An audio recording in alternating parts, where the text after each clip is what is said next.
I'm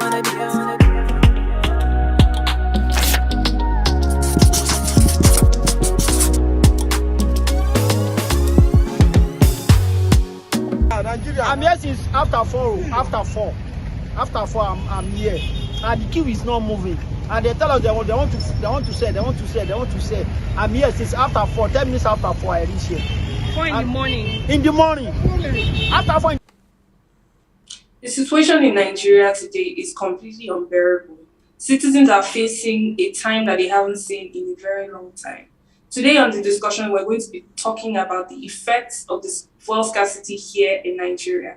I'm your host, Chelsea Okonji, and joining me is going to be Kenny Bazwaye to discuss the effects that fuel scarcity has had on Nigerians and its citizens. This show is proudly sponsored by Suya Sports and Green Reno Home Inspection. Feel free to check them out and get more information from their websites. Just go to www.dsuyasports.com. And for Green Reno Home Inspections, just go to www.greenhomeinspections.ca.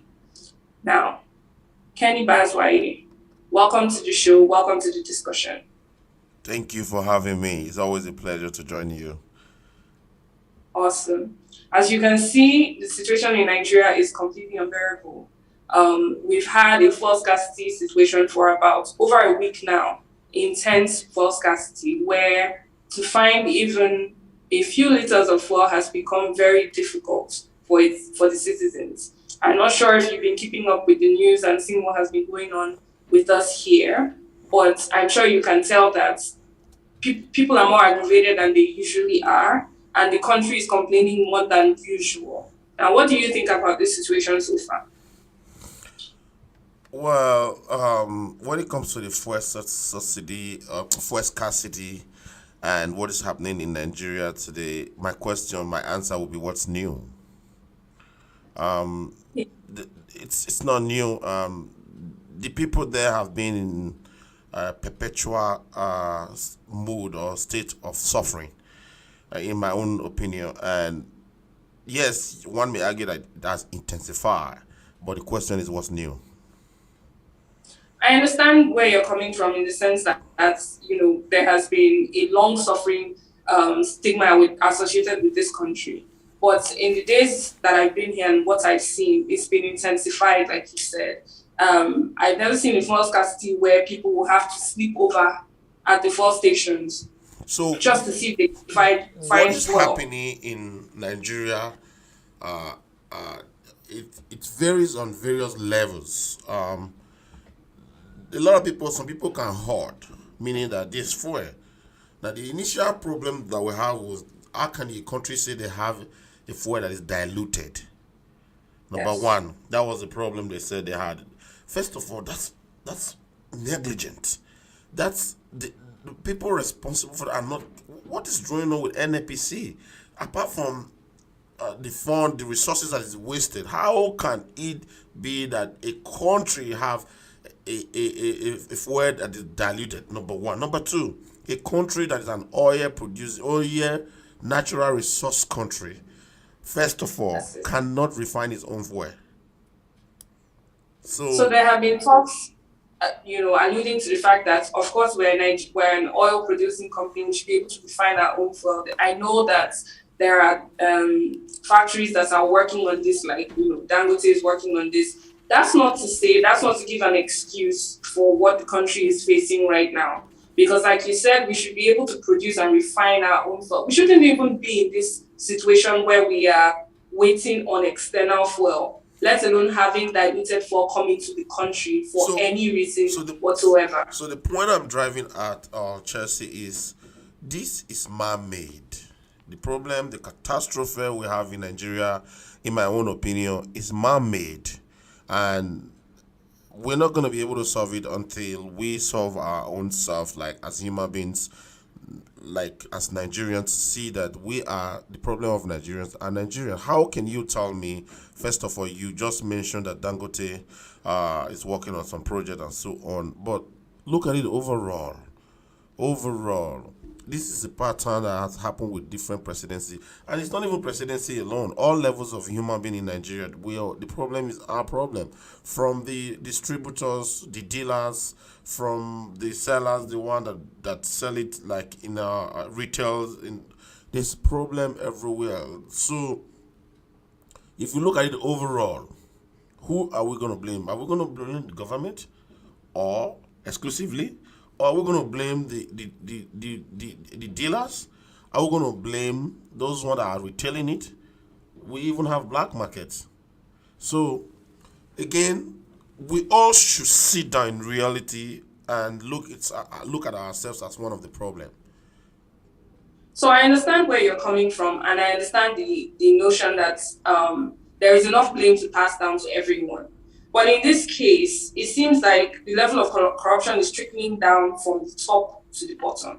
So if fuel is being subsidized, or if fuel is being, held back by resellers and people that are nervous about wanting to let go of too much, the federal government is to blame, in my opinion, because at least the federal government is responsible for the distribution, production, refinery of fuel, at least, at the very least. Let it be that they have provided the means and the resources for us to be able to get this fuel, and then maybe it's not being managed or distributed evenly. Then that's a different problem.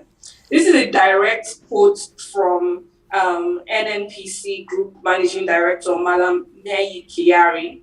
He said, currently we have over 1.7 billion liters of fuel in our hands, both in marine and on land. This means that we have capacity to load out excessively from all depots. We have put in place measures to ensure 24 hours loading in all depots. This will ensure the scarcity created by panic buying will now be freed, so that normalcy will return to filling stations across the country. Kiari stated that very soon the scarcity will be resolved, adding that neither the federal government nor the NNPC had any plan to raise the pump price of petrol. Now, in some fuel stations, they are selling at 198 naira, 199, almost 200 naira per liter in some fuel stations. While in some black markets, they're even selling as much as 400 naira. This is a situation that has spiraled into, like, because of what's going on at the top and at the government, people are taking matters into their own hands. Let me quickly say this. What Kiari said is a political statement that for me is just what we call baloney. It's bogus, has no bearing. Because if what Kiari said is true, our issue will be logistic. Our issue is more than logistic. Our issue is more than distributing it. First of all, we don't have it. To be honest, in my own opinion, we don't have it. If we do have it, logistically, we will be able to solve our problem, number one. So that's something you say to the media just to calm everybody, to make everybody calm down, in my own opinion. Number two, yes, you said something that is, for me, I agree with you in part, that yes, the government is supposed to be held responsible for the scarcity and so on. Also, but apart from the government, we as individuals have role to play. We are as individuals have role to play, in the sense that, for example, if you want to take advantage of any situation and then start increasing your price and then start creating a black market, start making a hard situation harder now. Start making it worse now, instead of us to come together. If you were in Canada, you will see that people will come together. Abata will supply Toronto. Toronto will supply. Yes. You will see different provinces will work together. All the mayors, the premier will have a meeting and say, you know what, you have excess. You don't have. Well, but like you just mentioned, I'm sorry to continue. If I were in Canada, I would see Alberta will come together, the mayor. You're calling institutions that are already set in place to govern themselves to work. So there is a system of checks and balances that actually works in Canada, where if the federal level, the prime minister doesn't work, the constituents work together for their own good. Now, in Nigeria, unfortunately, it's not that way.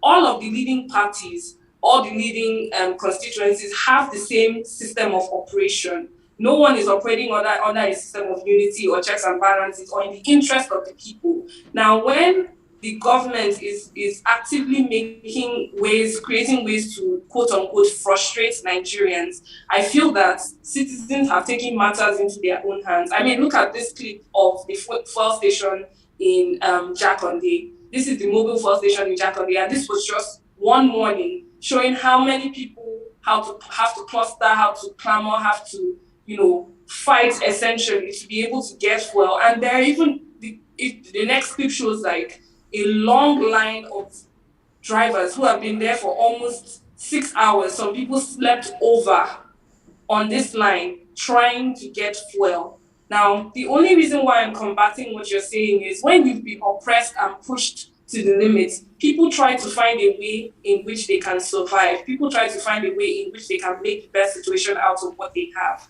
I'm not saying what Nigerians are doing and selling in black markets is right, but I'm saying if you don't set the precedent for them to have these things as options, maybe there wouldn't be these options. It's very Okay, difficult to so continue. let me come in this way. Let me come in this way. I agree with you.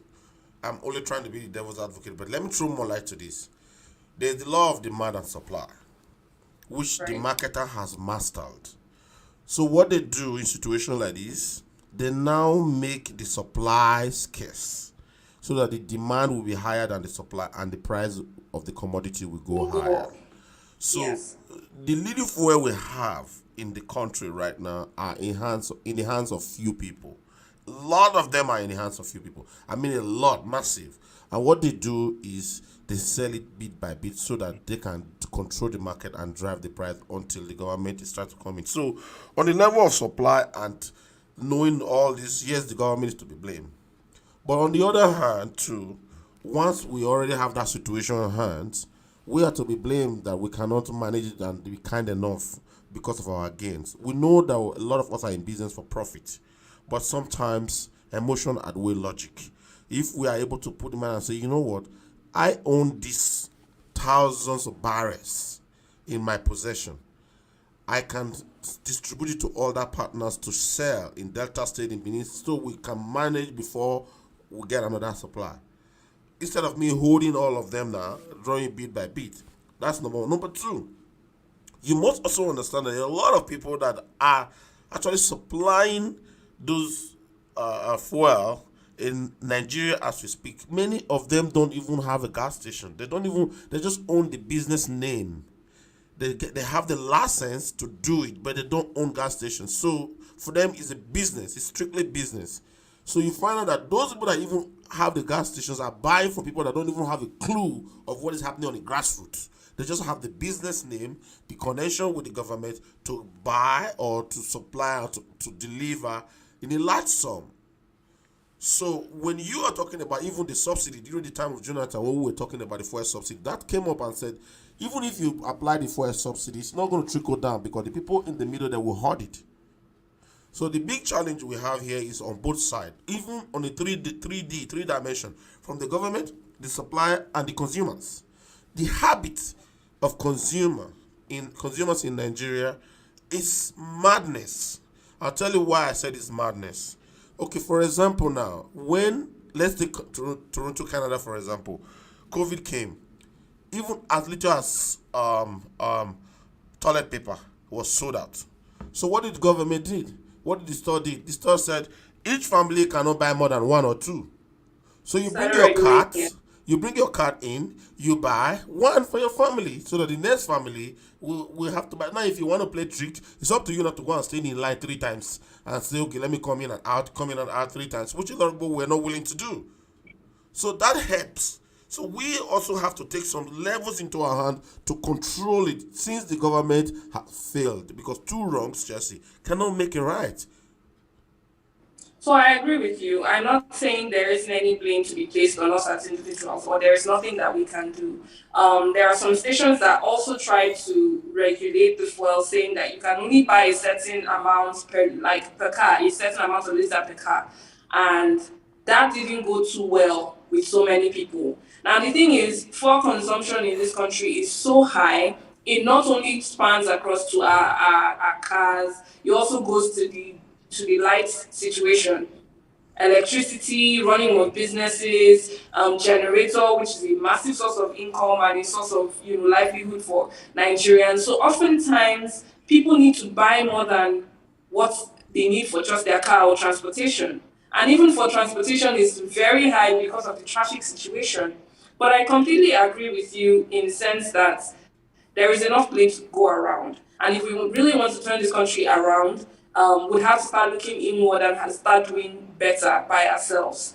I was able to speak with a few Nigerians who have experienced, who decided to share their experiences on the hardships that false scarcity has caused. But we're going to take a quick short break now. When we come back, we'll be listening to what Nigerians have to say about the false scarcity. Stay tuned.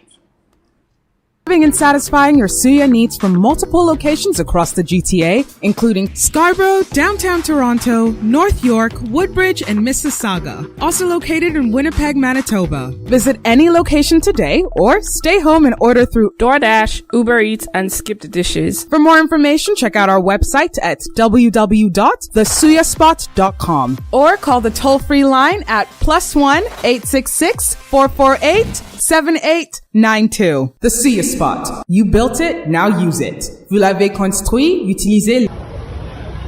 The stress is somehow stressful, but we are not selling cake, we don't sell bike, so we sell to our own protocol, we give number and we sell accordingly. We open the station by 6 o'clock here at Lekki, Chisco, and the stress. Now this goes to show, this fuel seller goes to show that his own fuel station was very well organized. Now, in terms of other stations, you see some cars clamoring around just trying to get in at any time. What this particular fuel station started doing, they started giving out numbers to the cars that were waiting so that, at least you have hope that you'd be next in line without someone cutting in. So again, this alludes to your comments, Kenny, about saying how the part of the problem is internal and part of the problem has to do with individuals. Because even in this scarcity, you see that there are people trying to cut lines. There are people trying to go in without queuing up and just trying to get what they can. I don't want to sound too Canadian, but let's call it spade a spade. If you look at that video, I wasn't even paying attention to the guy. I was paying attention to what he's not saying and what was happening in the background. The noise in the background was massive. The honk in the background was massive. The madness was a whole lot of cultural adjustment need to be done, Chelsea. It needs to be done. It's madness in the sense that even in his own way he's talking.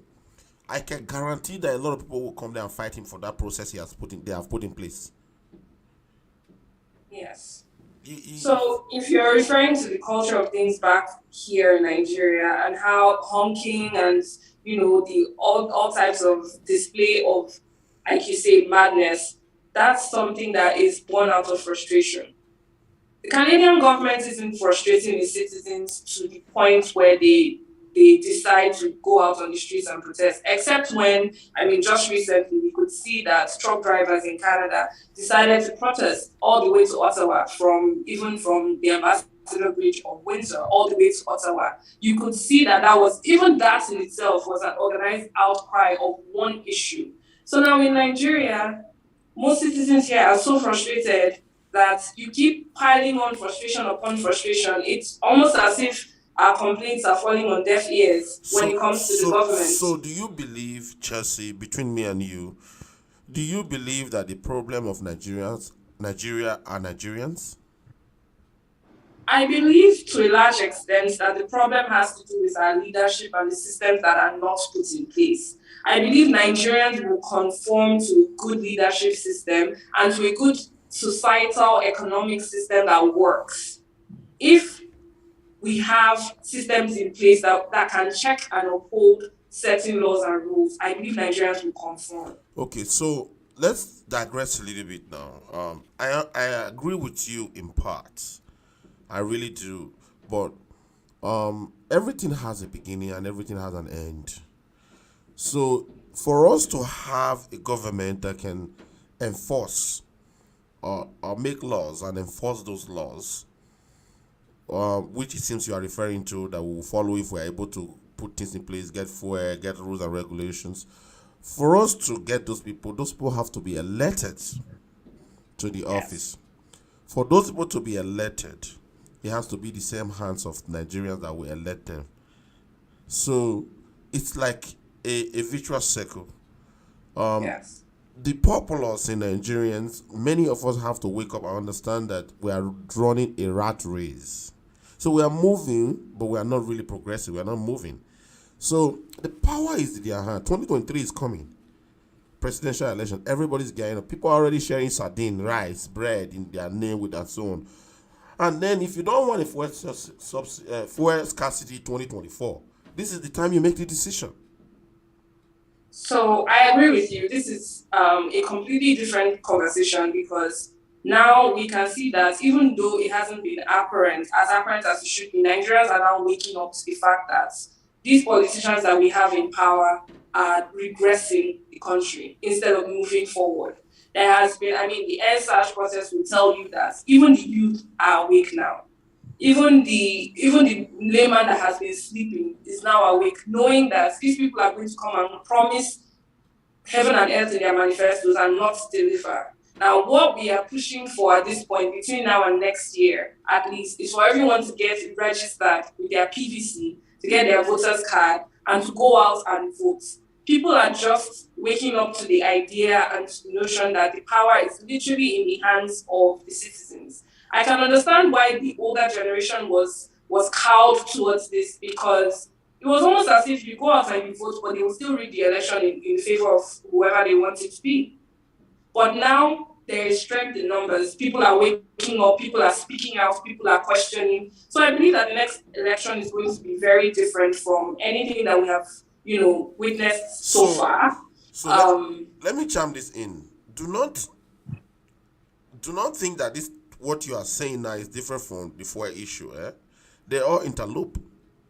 Because the grass, the roots, the beginning of the genesis is what we have to also address. Why we are talking about what is currently happening. We will not fail to address the genesis. Where you have Minister of Petroleum that don't even know about petroleum. Buhari is the Minister of Petroleum in Nigeria and he's the president. So this issue is intertwined. Let me put it that way. You can look it from a consumer's eyes, and you're right, it's justified. You can look at it as a business eye, you can look at politically, it's justified.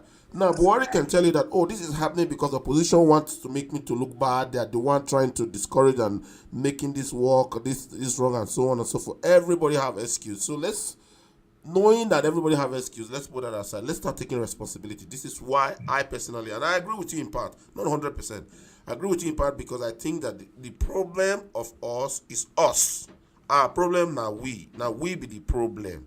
Because if we do our part, look at you are out there in Nigeria and are doing your part. Going out there, put yourself in that no fuel, walking, trying to get there, get content, do everything. In one of the videos I heard somebody yelling at you. Whereas you're trying to make their voice to be heard worldwide. You're trying to say their story for them. You're trying to say, look, let me put this out there. Somebody will hear and cry and maybe things will change. But they won't see it that way. They don't care. So you're right in the sense that there's a lack of education and exposure to a lot of things. There are lots of people that are disadvantaged and they cannot understand the importance of certain things that we do.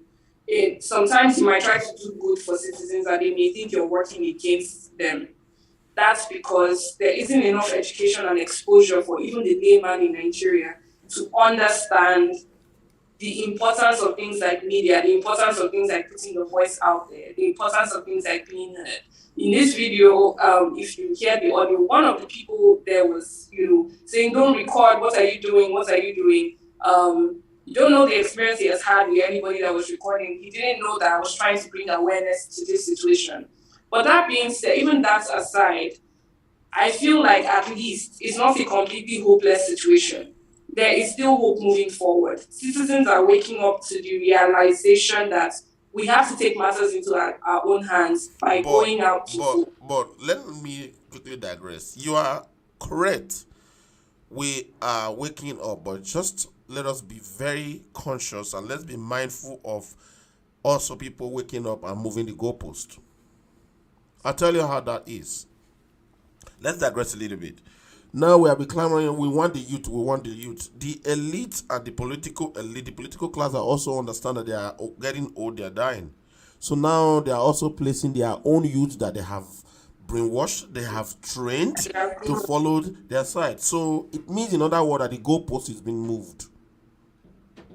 So we may think that, oh, we're finding the youth is coming, the youth is coming, or we want this, we want that. We must be cautious that we are not happy, we are not celebrating that we are achieving our goal, not knowing that we are just dancing to the new goalpost that is being moved. That's another thing. It's not something that we can directly say that, oh, we know the person that is moving the goalpost, or we know that this person is not going to do this. But when I say the youth are awake, it's no longer you bring a candidate and you just sell the candidate to us and we just take it because the candidate is young. Now we can go through history, look at their manifesto, look at what they have done, any public office they have held, look at their track record and look at what they stand for. This is a step in the right direction, at least. I agree. Do we have eligible, youth that are willing to take over now? For example, in my opinion, we do not have any eligible youth that has come forward yet to oppose the national parties that are going to run for president. We don't have anyone that Sowore just declared yesterday or 2 days ago that he's running. I know that some other people are interested. The thing is just that let's just to digress a little bit, just to put a little bit of flair in this discussion, is that also on the other hand, it's so expensive to run as a president in Nigeria. So how many of you have that money, the money bag, to do that? Nigeria is a big country, and we're not even really referring to, we don't even want, when we say youth, I feel like people think we're talking about 30 under. We just want younger, brighter, futuristic people than, the people that we have had. Harry, for instance, is a senior citizen, and his counterpart that is running with him is also a senior citizen. We are looking for people that have the best interest, that know what it truly means to serve. And what it truly means to lead, which is to serve. Okay, so what has happened in Africa? What has happened in Africa is this, in my own opinion, and not 100%, but at least to a large extent, the people that are prepared and equipped to actually take over that country happens to be the children of the elite. You know why? Because they study abroad, they know what's up, they have been there, they know the other side of the story, the other side of the world. But apparently, sadly, sometimes they are influenced by what they have learned from their parents. In Nigeria is a country whereby you go a year, the university will not produce one student because of strike. Sometimes 2 years. How do you now equip the future? So how do you now equip the other? It's a country whereby, sorry that I'm digressing, whereby even the youth, the values of celebrating people has changed. We celebrate people, the values, things we look for are to celebrate, the criteria that we are attracted to are now no longer of values.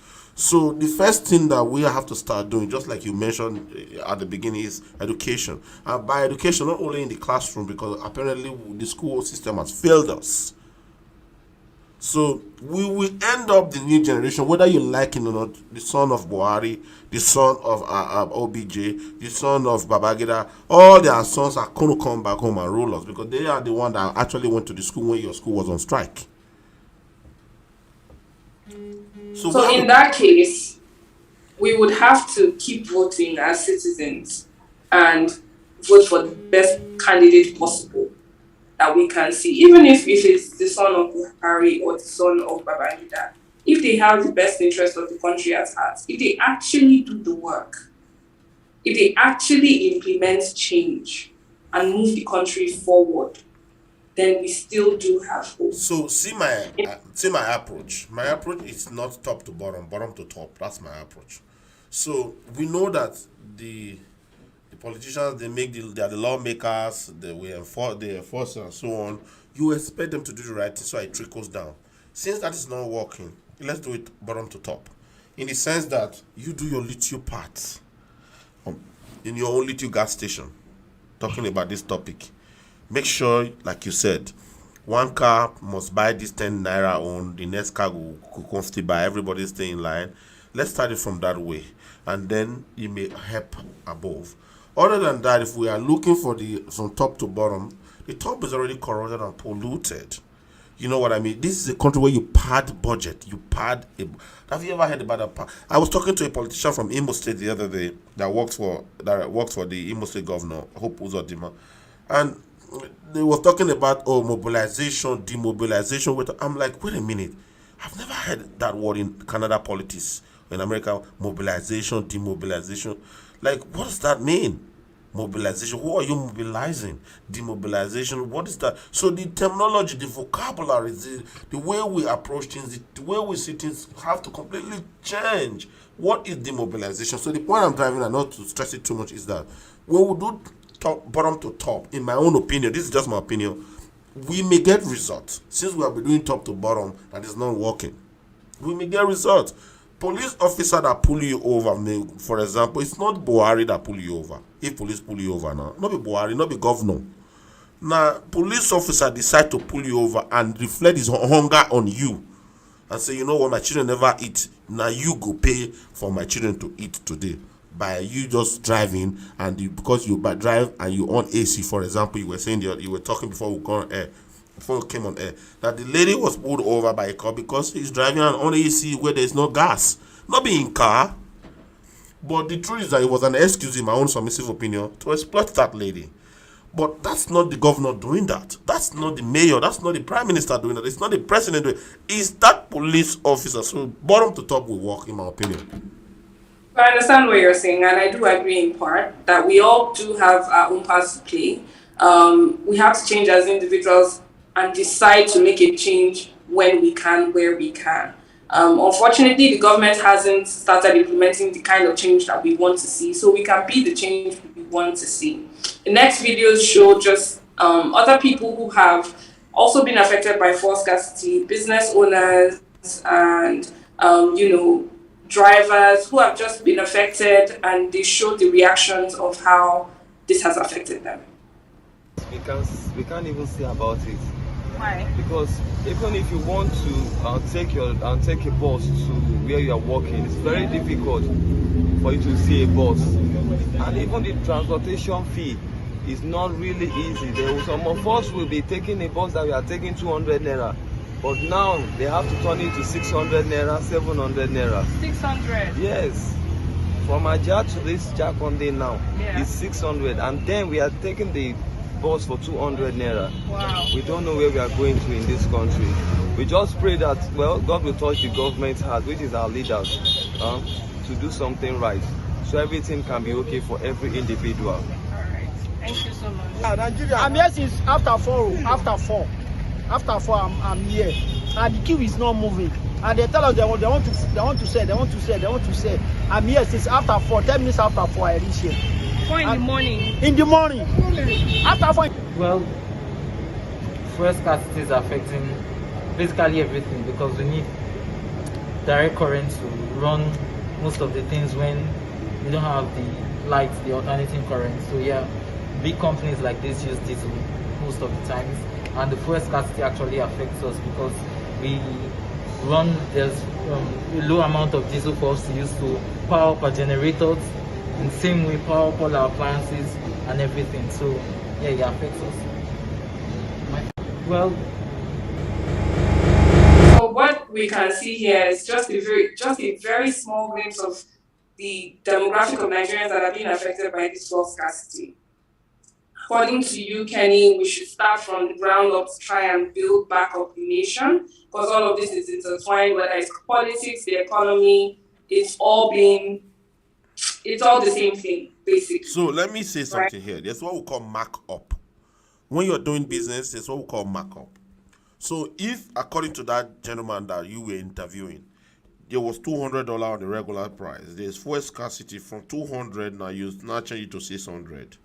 If you change it to 400, 350 because of fuel scarcity, the margin is there, we know. But now because of you want to take advantage, now you have the power now to influence it, now you move it to 600. Now, if you are what we don't know is that because I have the power, I move it to 600 instead of 500 or 400. I am celebrating, but I'm also paying it. You know why? So the guy that is going to buy vegetable and sell in the market now pay you 600 for it to transport vegetable. Who is going to pay for that 600? The person that is going to buy the vegetable is now going to pay for the vegetable. So it has a ripple effect on So everything. we must Prices of learn goods that and we are doing services have gone up. ourselves. We're doing ourselves. We Yes. must start from that small and say, okay, I will not charge 600. If I charge 400, we make up for the extra money I'm spending for gas and time. So let me charge 400 instead of 200, so that the vegetable in the market will not still charge that. You know what I mean? The dominant effect. We must take the micro ones first. So if I have the power to control the price as a driver, I'm inflating it. Then if you make me a president, what will I do? I'll kill everybody. No, I understand what you're saying, and hearing from various Nigerians has not only shed light on how bad the situation is, but also with the fact that we have to, like you said, look inward and try and do better. Here are a few tweets from people who express their own dissatisfaction of this situation. So in this tweet, we have, she says, we spent over 500,000 on my car because I bought bad fuel. How's your day going? This is another thing that we did not touch upon, bad fuel. This tweet also says, I just got stopped by the police around there at my offense that I'm using AC in this fuel scarcity. People find a way to joke about it and find humor in the despair, which is usually a way how Nigerians just cope with everything.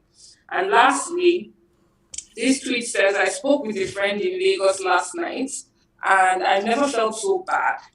The continuous fuel scarcity has damaged his mental health. No light charge better, no fuel to power the gen or drive to work. This is someone that earns 1.7 million naira. Sometimes your money cannot save you in Nigeria. So let's go back to the first one, the one from Renee, right? So we have spent over 500K on my car because I bought bad fuel. Let's talk about that. So in Canada or anywhere in the world, what could be responsible? How can bad fuel get to the market? Okay, in a small company, let's take a small company, small business, for example. You are a furniture maker. There's what we call quality control. So you produce, you control. Then before you finally pass it to the floor, that's why somebody was saying that, oh, when you buy a phone, are you the first person to use it? And the guy was like, yes, I'm the first person. And the other guy goes, no, this phone was assembled and tested before you even use it. So where's the quality control? First of all, accountability is not there. Who is holding who responsible? That how did this get to the market? Number one, that's one thing that we have to do. So now if you talk about who is holding who, we go back to what I was saying before too. How did the person that is holding the office get there? Is he even qualified? Who is the HR? Who hired him? Nobody's holding anybody responsible. We just say that, unfortunately, we have a bad fuel in the market now. We are bringing a new one now. We have a new one. That's number one. We must talk about that. The problem of Nigerians are Nigerians. We are the problem. Nobody else is the problem. Because by the time it starts, you yourself, imagine that somebody that is not in government will say it's bribing and corruption. If you are in government and you are eating, you will say a connection. I just have one connection. We do the job. A national cake. All of a sudden, it become a national cake. We are the problem. So that's my view on the first tweet. I don't know your view about that. No, I totally agree with that, especially because it caused so many, it's such a dangerous situation as well. It caused so many accidents, it caused so many cars to stop working, and you can see that this is a man-made thing. I don't know what kind of effect they thought this was going to have, but in the essence of, I don't know, trying to be corrupt or trying to rationalize fuel, it was mixed and contaminated, and even though the fuel was mixed and contaminated, it was sold to people, which essentially caused more damage than it did line their pockets. So, I mean, what are we saying in this situation? So I agree with you on this point completely. We have to do better. We have to check the people that are in politics, the people that are in charge of essentially making sure that we get the best service out there. Now, in terms of the second and the third tweets,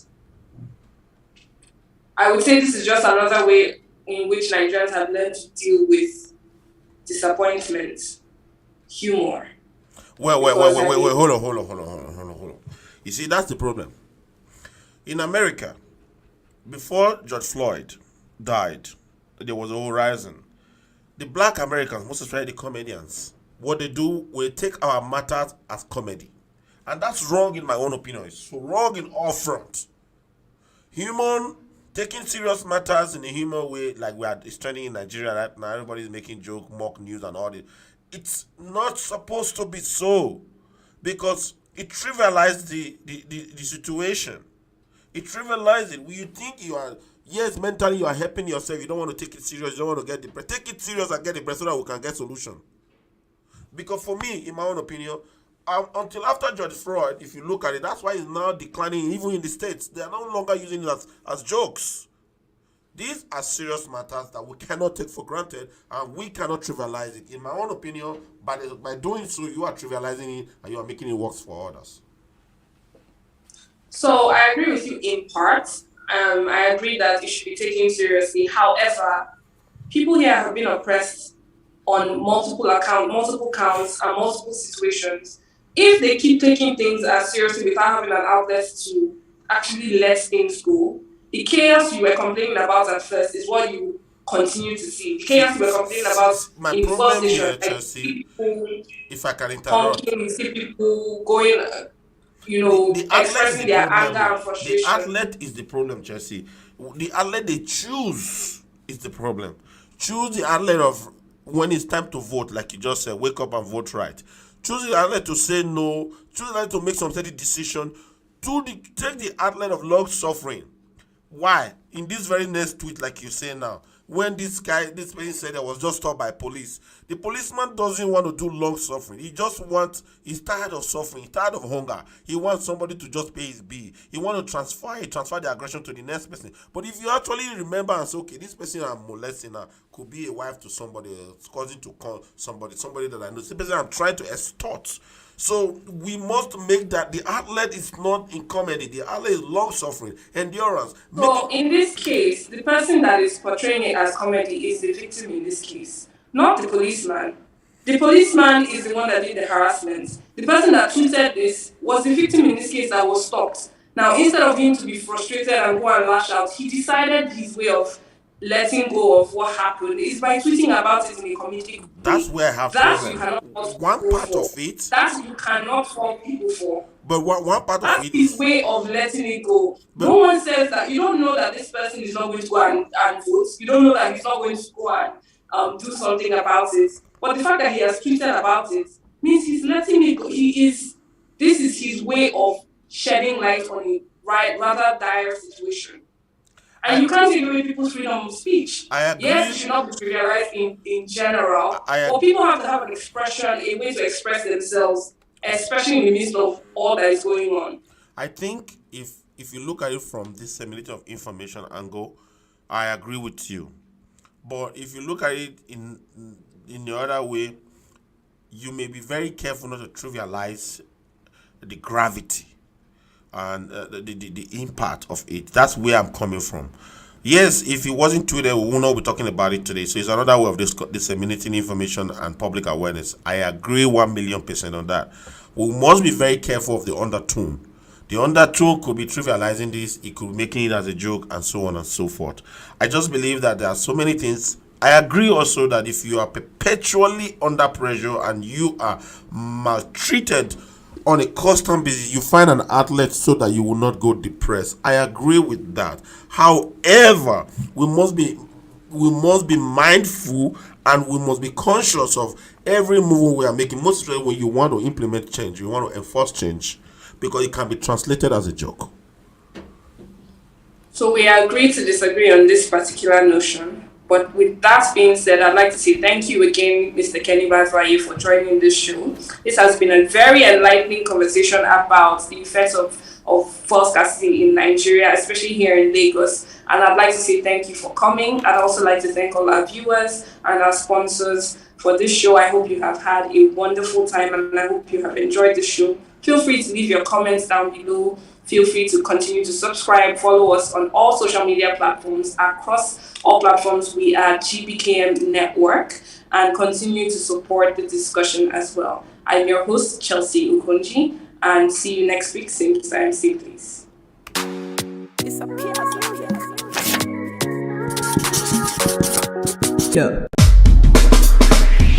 Canada's #1 African barbecue, the Suya Spot, serving in